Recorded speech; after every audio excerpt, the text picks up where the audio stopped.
reminded me I needed to ring the bell. Okay, everybody okay this morning? How about you? You're what? How about you? Glad to be here. So we've been covering, y'all were all here last week except for maybe Mary Lou. But everyone is already familiar with the book Together by Dr. Murty. He's our Surgeon General. And it's a book on loneliness and how loneliness is a really bad problem all over the world right now. And so in fact, it's a killer of more people than many of our major diseases. So, and you'll see more why.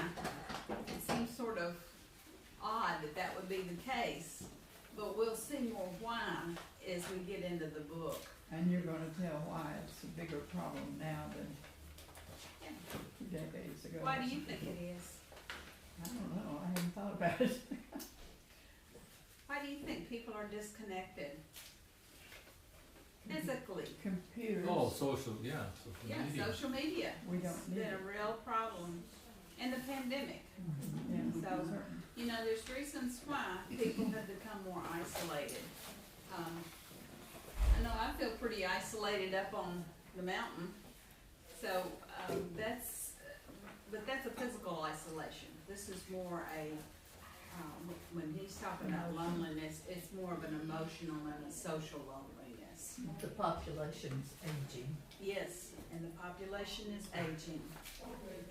And we just don't get out as much as we used to.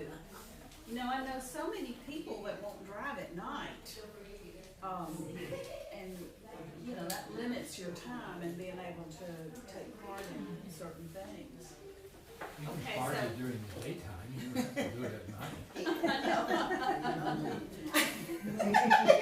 Okay, John, you always have to bring realism into the whole thing. Good morning. You already started. Sorry. I don't drop everything between here and there. So, when we started last week, we started defining loneliness and the difference between loneliness and isolation. So, loneliness is a subjective phenomenon. It's more nebulous. It's a little bit harder to define than isolation. We all know what, the immediate thing I think of when I think about isolation is a hermit. Somebody that lives out in the wilds all by themselves.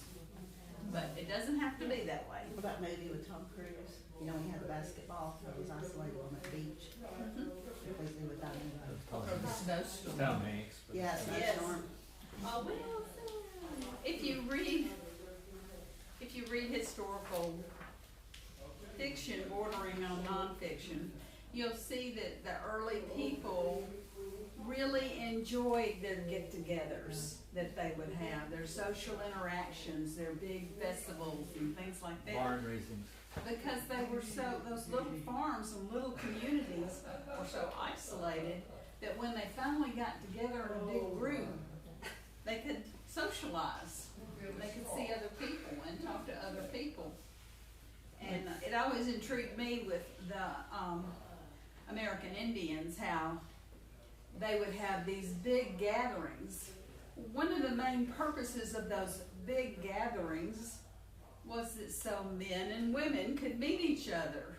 You know, they could find partners for life in those big groups, because otherwise they would be marrying their relatives, which we know is not supposed to be a good thing. So that's why John parties in the daytime. Sorry. So I know who I'm partying with. Comment on that one. Stay away from But that. now we have the internet. Yeah, right. That's true. That's pretty scary. We can be just as lonely on the 12th floor of a big apartment house. Yes, Yeah. we can. And in a crowd. Mm-hmm. Yeah, we're gonna talk about all those dimensions of loneliness. That's where we left off last week. the dimensions of loneliness. Do you remember what they were? You only said it There's once, three. that wasn't enough for me. Huh? You only said it one time, that wasn't enough for me. Let's see. Okay, yeah, I know, I'm better with multiple.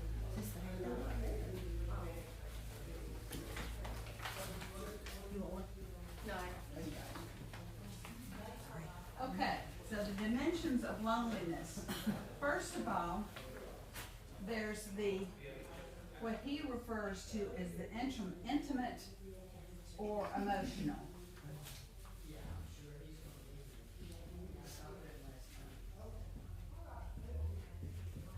Okay, do you remember what that one is? The intimate or the Touch, emotional?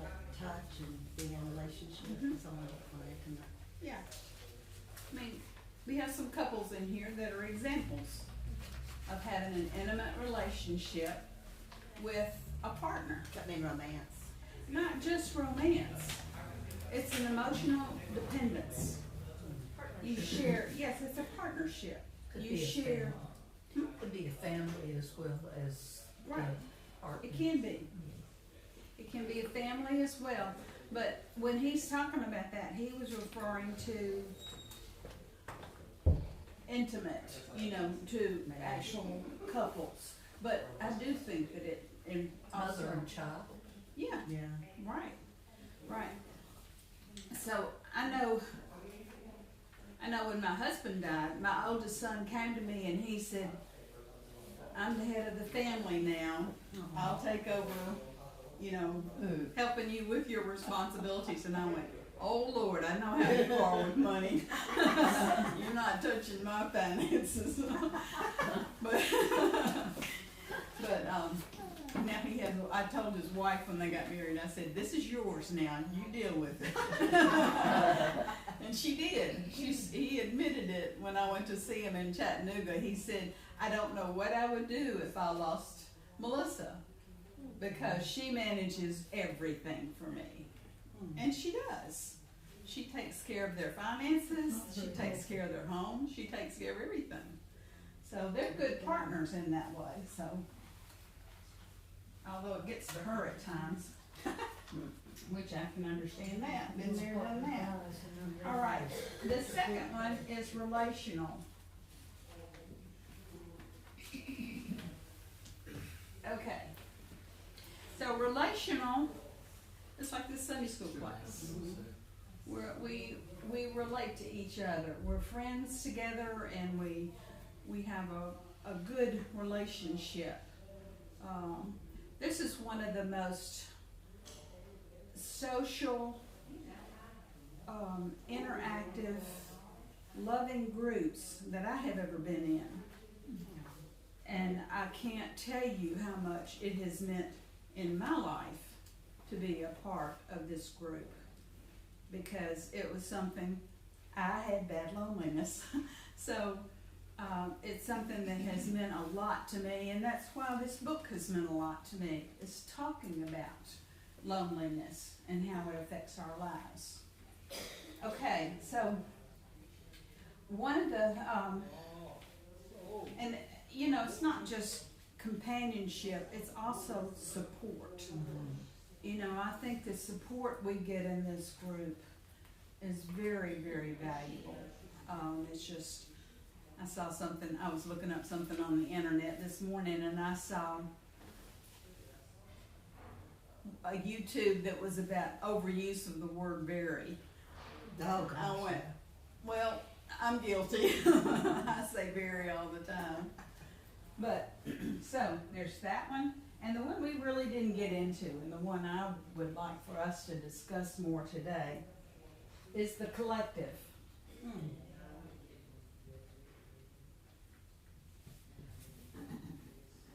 So collective, or the social. It's not just about a small group. What do you think is a good example of well, I'll define it for you, and then you can tell me a good example. So, collective. It's a network of community, of people who share your sense of purpose and interest. So, Maybe like the League of Women Voters, like if you're in a group like that. Like if you're in a League of Women Voters or Yeah, some political right. party or right, um, right, religion. right. Yeah, like our church. Yep. Or Methodist. Like our church. Exactly. That's the first one that came to my mind, is our church. We all have pretty common goals for our church, and we all have a lot of the same interests. Some of us have different interests, but we still, like, I've told the art group, I can't draw a straight line, so that just doesn't.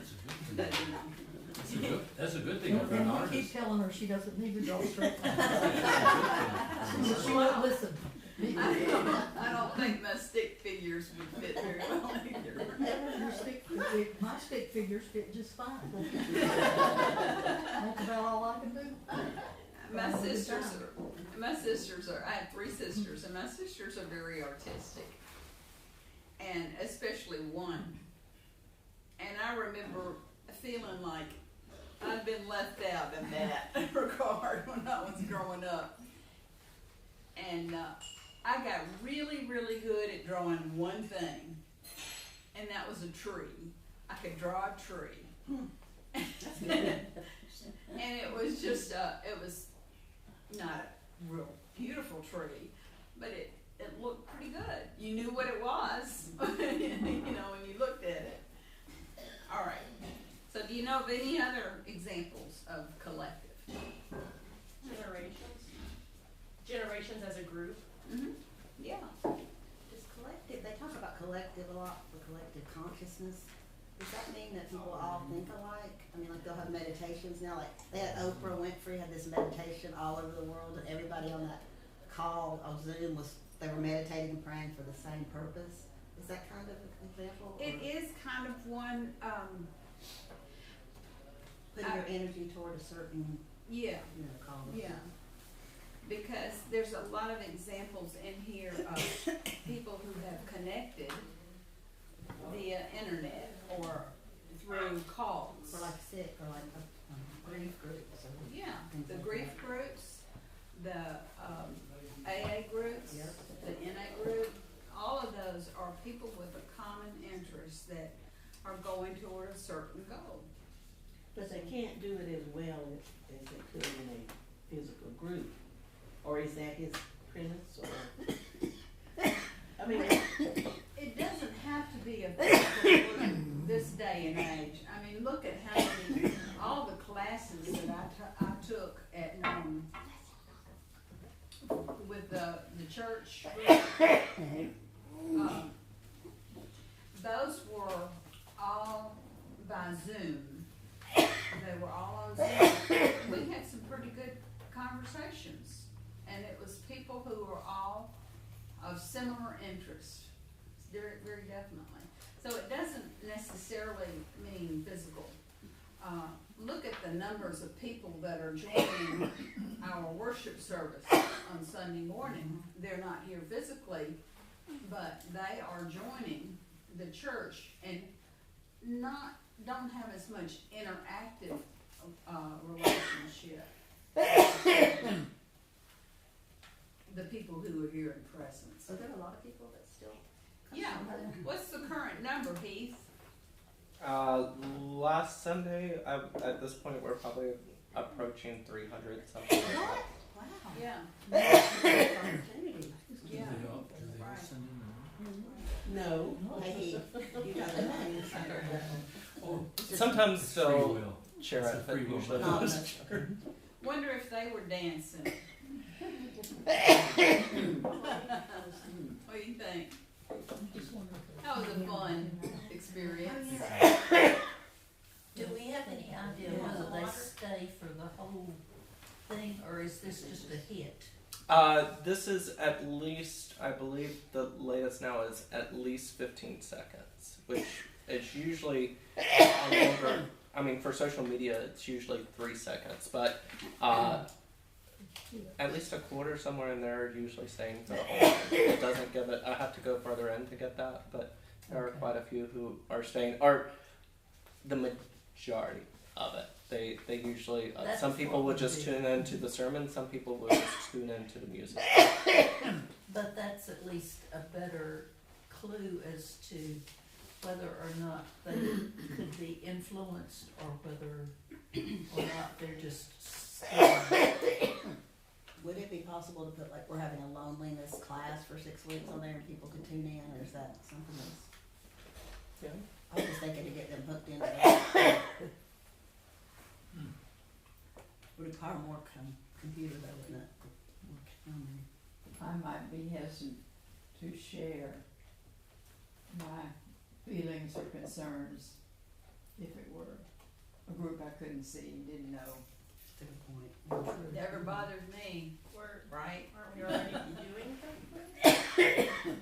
We're recording all our Sunday schools. That would just be pushing it out farther in a more advertised segment. Yeah, but I'm talking about a small group on a specific subject where we tend to be more, share more intimate things. Are we recording this? Oh, okay. Oh. Well, now you be more careful for what you say. Send my notes. Don't remind me, okay? Okay, let's talk more. So we've pretty much talked about loneliness, so we're gonna go more in depth as that gets into the book. But let's talk about isolation. I find this real interesting, and John made the point that I hadn't talked about isolation. So isolation is a physical state of being alone. Now, is that always a detrimental thing? No. And it can be by choice, right? It can be by choice. A huge faction of the early church were considered hermits. They were considered the most devout in order to separate themselves from society. And whenever they went into like the marketplace or whatever, they would cover themselves from head to toe as to not give away any sort of appearance that they wanted to be social. And that obviously died off very quickly within a few generations, because if you're not congregating together, you're not marrying and having families. But also part of that isolation was protection for the early church, because at that time Nero was setting Christians on fire at dinner parties to keep guests warm. So it was not only devout to God, but preservation. We have to thank hermits for keeping the early church afloat. Right. And even today, I mean, how many of you knew about the early Methodist preachers Oh, yeah, the travel. who traveled around on horseback and went to visit congregations? Two of my grandparents were the early writers in the Methodist Church. I used to have one of those little signs, books that they had that they took around. They were tiny. If you had never seen one, they're tiny. Unfortunately, my crazy Annie got a hold of it and chewed it up. No. Anyway, Is that why the Methodist preachers change? I wondered why the Methodist preachers change, like the Baptists sometimes will say 30, 40 years, but the Methodists, they always move them around, and somebody told me it was because of that, starting out on horseback. well, it's not only that though, it's because that is the way the Methodist Church is set up. And I think the feeling was it may have been with the Wesleys, that turnover is good for the church to take on new ideas, to look at things in another way. Somebody's moving. And we Sound don't like this system pastor, don't worry about it, we got it. Yeah, I heard that before. And the theory was that if a pastor becomes friends with people in the congregation, that he or she would have trouble in adapting to the ministerial role with that person. You don't want your friend preaching to you or at you. So, and you would hesitate to preach at your friend. So that was another reason. We had an anomaly in the Methodist Church. We had a minister who was our minister for over 20 years. And he was dearly loved by the congregation, and I can tell you, we wouldn't have had that problem. We would have all been, you know, if he'd set up confessionals, we would have been in line to make our confessions. But the problem was for us, was when he left, our church almost fell apart. I mean, it was just like everything in that church depended upon that one preacher. And there was a lot of animosity and bad feelings about his being moved. They really objected to the bishop moving him. But at any rate, it can have pros and cons, but that's the way they always did it in the Methodist Church. It's pretty healthy, actually. I think so, Yeah. That would also have to be lonely for the minister, though. Like, you have to continually have a barrier between you and the people you spend the most time with. I think. Well, Because if you can't be friends with your parishioners, who are you gonna be friends with? yeah. Well, I think from another perspective, we have more friends, broader choice of friends, we can be really healthy. Well, you're coming into a network, a community, and they all have similar ideas and similar interests with you. And so that would be a bigger draw. I know it's always been a tradition in the churches I've been in, it's when we get a new minister, the first thing we do is have a big meal together. We get together and we get to know our new minister by having a meal. You know, it's kind of like people now today move all the time. Like I was a military wife and we moved, so it was kind of refreshing to know, you know, that people understood that. Well, and it's connectionalism, which is at the heart of Methodism. This idea that you're part of something larger. Like technically, getting really technical, this is not a Methodist church. The Methodist Church is the United Methodist Church. This is a congregation of the United Methodist Church. And when you, in the Methodist belief system and structure, your bishops have the ability to see the full picture, as opposed to looking at Mars Hill and saying, who can Mars Hill bring? They can look at all of Western North Carolina and say, where is the best use of this pastor's talents based on the needs of this congregation? And in many respects, a smaller church like this can sometimes benefit from something like that, because who we might be able to afford and or attract otherwise, it would sort of be a capitalistic gain. We'd be able to basically get the preacher who we could attract and recruit based on what we could pay and what we could offer. Whereas this one is, they do have to keep in mind sort of historical salary and things of that nature, but that's also not a guarantee. The pastor at the largest church in the conference, they could send here next. Or they could send someone fresh out of seminary who has some bright ideas. So that connectionalism. Helps congregations to grow. Yeah, bring in new growth. Is there a certain number of years they can stay? Usually a year. The longest, they could retire. I mean, some would stay 20 plus years or more places. That's unusual. Usually you'll see the boat start to be rocked about every 5 years. That's 5 years is a pretty long standard tenure. I think you've learned quite a bit as being chairman of the Thank you for sharing with us. That's a nice theory, but it doesn't always work in practice. It's good on paper. That's true. People have their own personalities, Oh, yeah. which definitely stand out sometimes more than others. Yeah. That teaches us. But we got a good one when we got Wiley, because he Yeah. saved us. Oh, I had $5 bills at the door. We're so glad to be here. Yes. And Jim Coos before, who really rattled our cages. Just taking too much of these. Really, anyway, it was all, Yes. It was hard at the time, but it turned out well. Yeah, Can we use they the picked pulpit right one? people. Yeah, we're gonna use that. Okay. Well, Remember when you said your church is dying? Yes. Yeah. And so we started to like, with Susan's help, to get money by selling land and, I'm sorry, Oh, what yeah. did you say? well, when Jim Bruce came, he said this church is dying.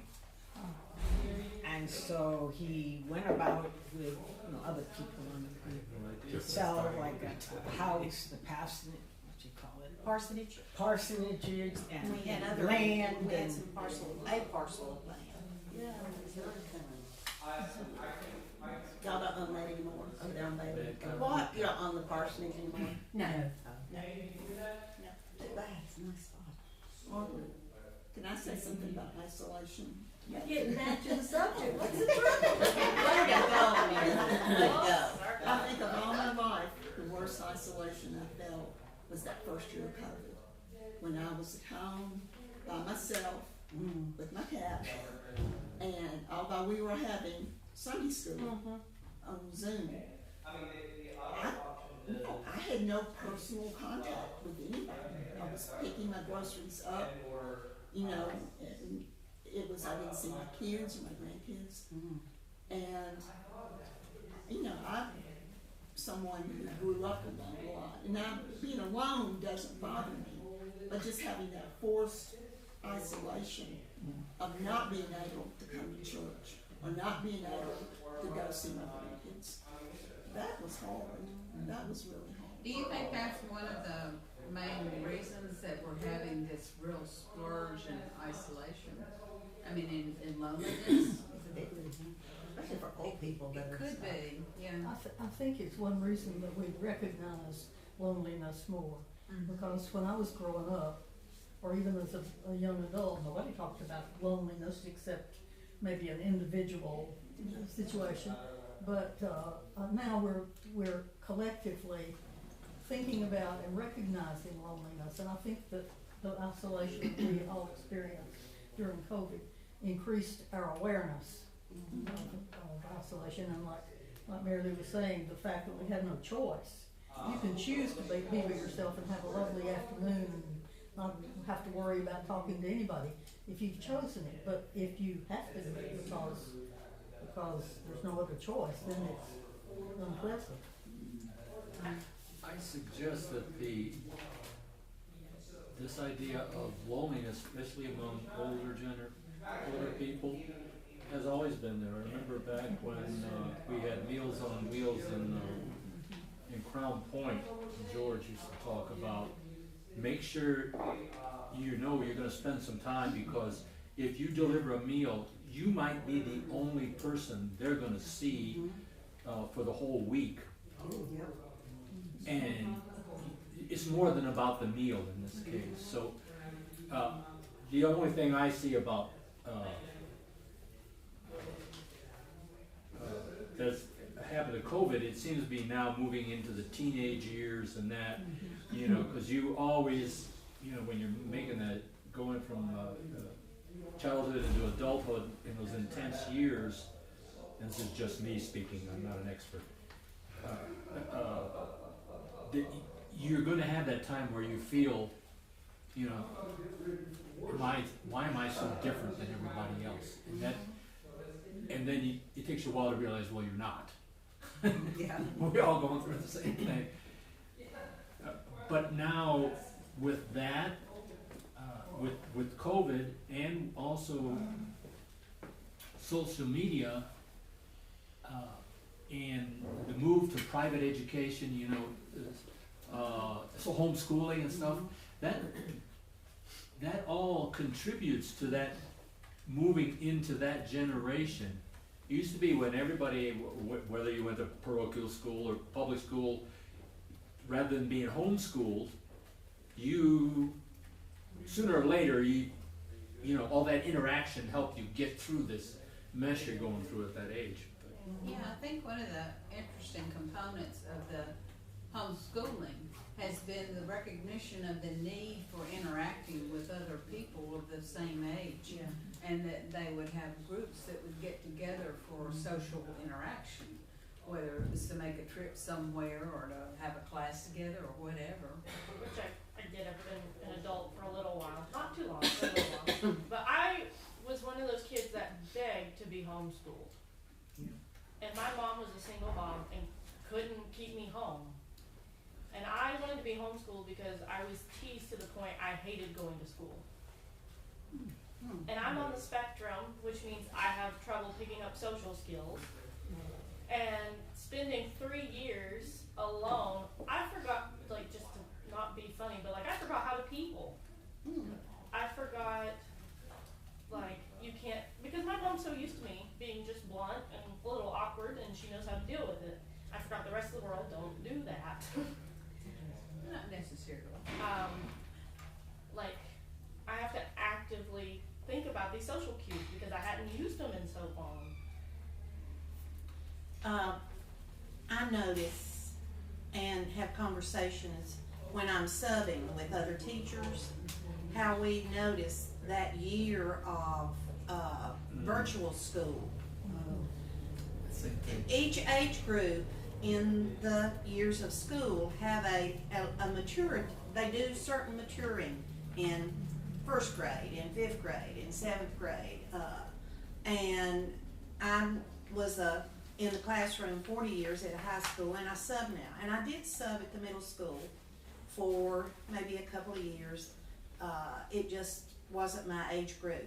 But going back after COVID and having experienced it a year out of going back, you observe how during that year of being at home in front of a screen, not having people tell you you need to be doing certain things, not being, learning how to follow directions, learning how to be respectful and kind, it's showing up at all with the 9th graders, with the 10th graders, with the 11th graders, with the seniors, and particularly maybe with the two younger groups, the 9th and the 10th, because they were at the 7th and the 8th grade level, and there's a lot of maturing there. So that isolation, even though it wasn't total isolation, it was isolation which was from interaction and communication and connection. So it just wasn't a matter of loss of learning and knowledge. It was also a matter of socialization. Yes, and maturing. And sports teams, right? They couldn't be on sports teams No, during that time. no. It's a big deal. Oh, man. Well, you bring up about school. One of the examples he talks about with isolation is that with loneliness, you very often see shy and awkward kids, which a lot of us could have been. I know I was, because I walked around with a book in my hand all the time. So I was a nerd before they called us nerds. But the thing about isolation when you're growing up like that is that it's a progressive thing. You start to feel isolated, then you start loneliness, and you start having difficulty with interactions, and it builds on it till you start losing your self-esteem, you start losing your ability to feel any self-worth at all, and can then sometimes lead to self-destruction, like all this increase in suicide and the increase in mental issues with kids. I know my granddaughter has gone through depression, and a lot of it was because of missing her friends and the social interaction, and how important that is all your life, not only when you're developing. And sometimes for young people, I have experience with my son, especially during COVID, and if people like teachers, if they see the students, they know the ones that are shy, or they know the ones, but if they don't, and like my son was just extremely antisocial, but somebody could have noticed that, or I mean I did, but you know what I'm saying? There needs to be, you need to be, it can become a habit is what I'm saying. And in it a did for my school, son. there will be shy people. It was because of something another teacher said that made me more aware of communicating with people or students in the school that would be walking alone and saying good morning and how are you. And there was one particular student who was in the special needs class, and he now is an employee at the school. He's a custodian, and he became more social, but I can remember the first day I had him in class that he was very sort of volatile, and noise and stuff bothered him. Yeah. And by the time that year was over, he was calling me. He said something one day about a baby boomer. Don't ask me where he heard that. But I said, I'm a baby boomer. And after that, when we would see each other in the hall, he'd say, hey, baby boomer. And just, I guess, not just me, but that ability to reach out to people in that situation can oftentimes help someone who is struggling. Yeah, one of the prime examples he gives is the isolated child on the playground. Yes. Yes. You know, you see the one kid. And they were the last to be At picked lunch. to play kickball. And at lunch. And at lunch. I was there at lunch. Lunch was better than the playground. At least you were doing something. I know. And it's funny, I'm from a large family, but I haven't ever seen that trait in any of my brothers and sisters. They were not, I mean, I was the one who would go up into the attic and found me a little cubby place to read my book. Or I would climb up in the mimosa tree and read my book. And so I isolated myself. But none of my other brothers and sisters did that. Were you a middle child? She had the Yeah. gene. Yeah, I knew it. Deep thinker. You're also very sensitive probably compared to them.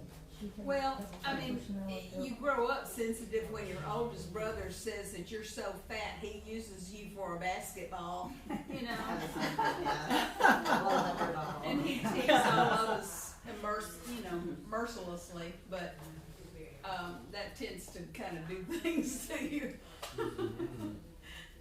But And it's so difficult once you've gone there, that lonely stage, and you're online and you find people, you know, you might find something that could even be something that's not good, and you just tend to go that way. You know, it's so hard once you become lonely and isolated to get out, Yeah. to make that step, to come back to church or, you know, invite somebody to lunch. That's been my experience. I grew up in a family. My father wasn't in the military, but he was an executive at General Foods in White Plains. We were living in Darien. We only, every 6 months would move. Yep. So I was always the new kid. But I'll never forget this, like my first day in school. They showed us the staff, the musical notes, C, D, E, F, G. So people would come up and they'd say, C, D. And I'd come up and I'd say, C. Very good, you passed. Then it came up again, and I went, C. They said, wrong, and it was very humiliating, and I don't know why my teacher didn't step in and help me. Didn't help me a bit. On the school grounds, I was the last to be picked for baseball, or no, it just, I always feel for that child that's being left out. Mainly because my youngest one was one of those that was always left out. He was born with, he had a club foot, and he couldn't get around like the other kids could. And so my oldest son was an athlete, he was out and playing everything. But my younger son just could never get into those. You like that. That's the one good thing I have seen with sports. Mm-hmm. You get a social connection going. Now, I don't always agree with it, but I like band better. But you have a social connection. A team. and a team. And you learn how to interact, and you learn how to play well with others, sometimes, but not always. But, okay, so, one of the interesting points he makes, that, and he did mention, like John pointed out, about solitude can be a time of peacefulness. It can be a time of reflection, and it can be a time of solving situations in your mind that may be good and they may not be, but still it's a time of, it can be a very profitable time, and it can be very rewarding. But he says that loneliness is often burdened with shame. You know, that person who's feeling lonely and isolated is very often feeling like they don't have good self-esteem, so they feel ashamed of themselves. Sure. And, you know, that's just a given. But with solitude, it can be a sacred state. It can be a time that you can, like I said, you can reflect on either positive or negative thoughts. And it can sometimes protect you against loneliness. I tell everybody, you know, I have a little sign on my outdoor table that says, if I have my books and if I have my library and my garden, I'm fine. I have everything. It's not true, but it is an escapism to be immersed in a book all the time or working in my garden all the time. And I've got the mosquito bites and the poison ivy and stuff to prove that. But you know, you see online all the time, somebody says, I go to my garden for therapy or whatever. Occupational therapy. Why do you think that's the case? I personally think it's a matter of, especially if your mind is active, and people that read have a tendency to be active that way. Your body needs to catch up. So now you put your mind at rest and your body can be doing something. And I just have this thing about the whole, you know, the whole person, it relieves stress. Like you said, sometimes you're not even thinking, you're just paying, all of a sudden something will pop into your head from something that was bothering you because now your mind was at rest and it didn't have all this outside, you know, stimulus. Yeah, you can actually solve in your own mind, at least it'll help you reconcile whatever is bothering you. What could be better than planting the seed and see it grow? Yeah. I mean, you're creating hope and new life and beauty and all sorts of things. I think there's been a lot of maybe research recently that being outdoors is a very important factor in mental health. Yeah.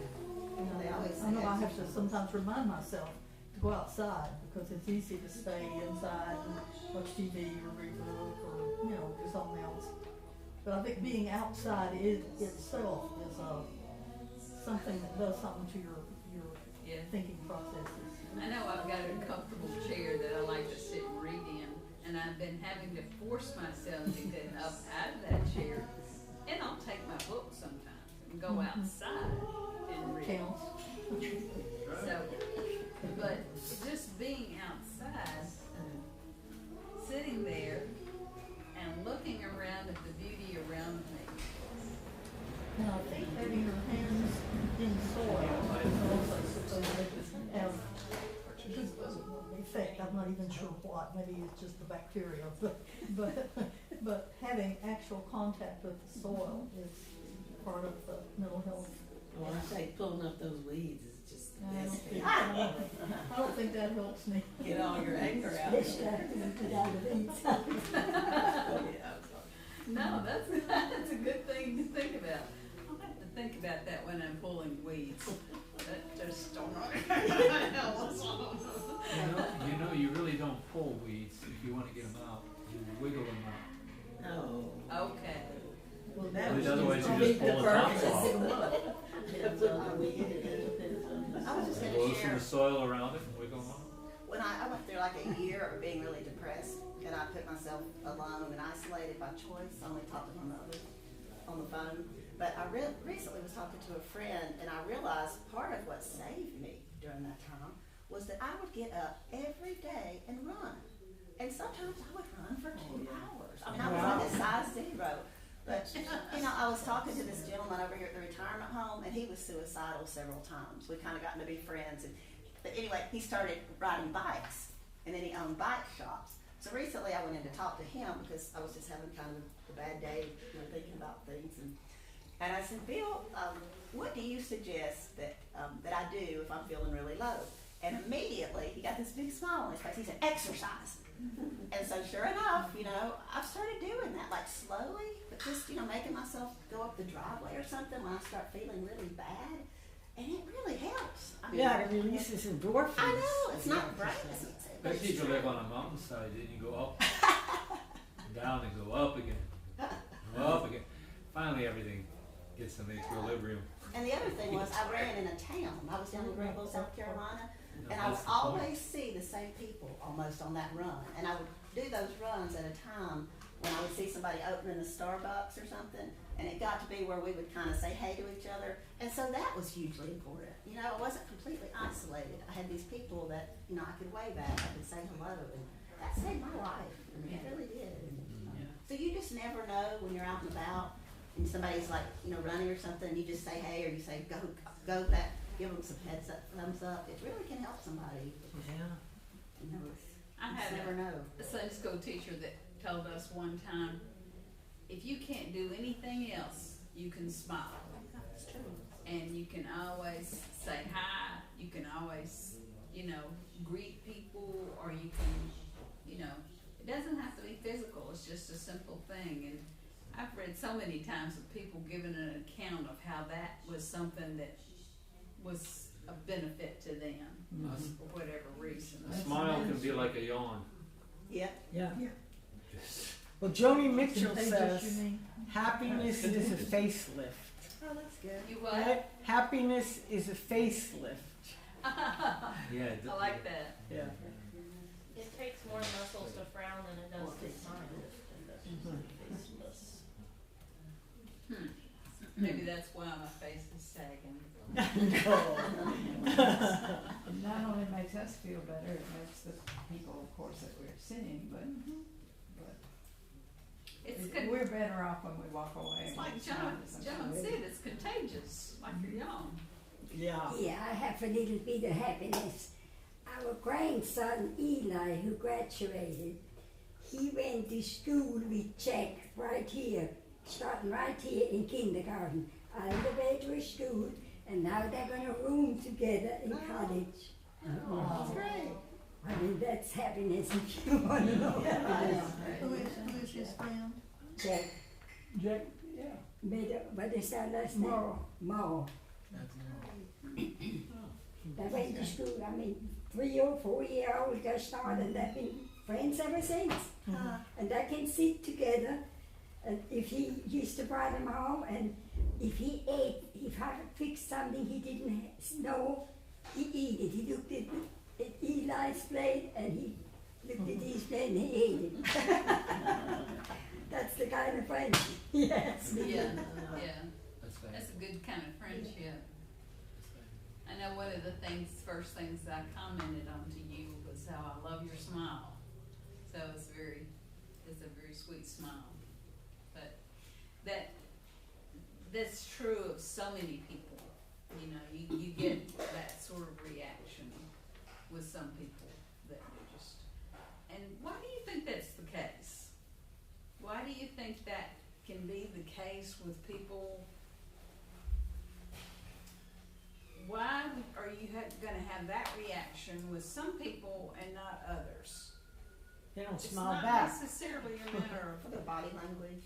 when Yeah. They're not looking up. You can feel the genuineness in someone if they're genuinely smiling or just smiling to have a social repercussion. Politician. You ever just, like, you see somebody and you're like, that is not your smile, cause they're like, Yeah. Mom used to tell me I had a photo smile and then like a smile. Cause my smile, where I had braces for so many years, my upper lip hides, and it makes me very self-conscious in pictures. So she's like, can you just like do your smile and not your picture smile? Cause my smile is like, You can usually tell by the eyes. It's funny when you look on any photos, like Facebook photos or something, it'll be a family. Some of the kids will be doing that photo smile. oh no, that's my smile. Like that's excitement. Like my photo smile's like. And what's your real smile? Like a baby piranha.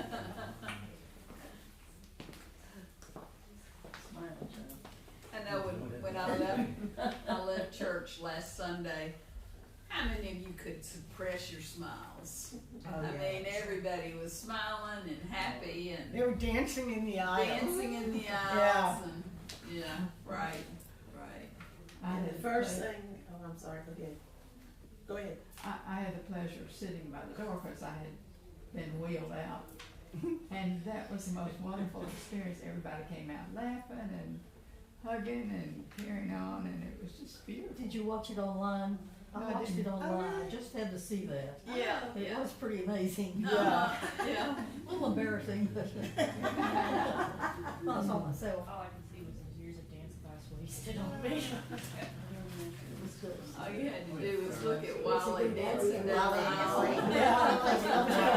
Have a smile. So, yeah, that was great. It was great.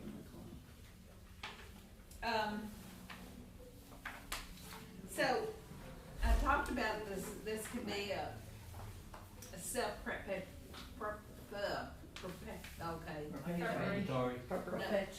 perpetual, thank you, perpetuating, condition.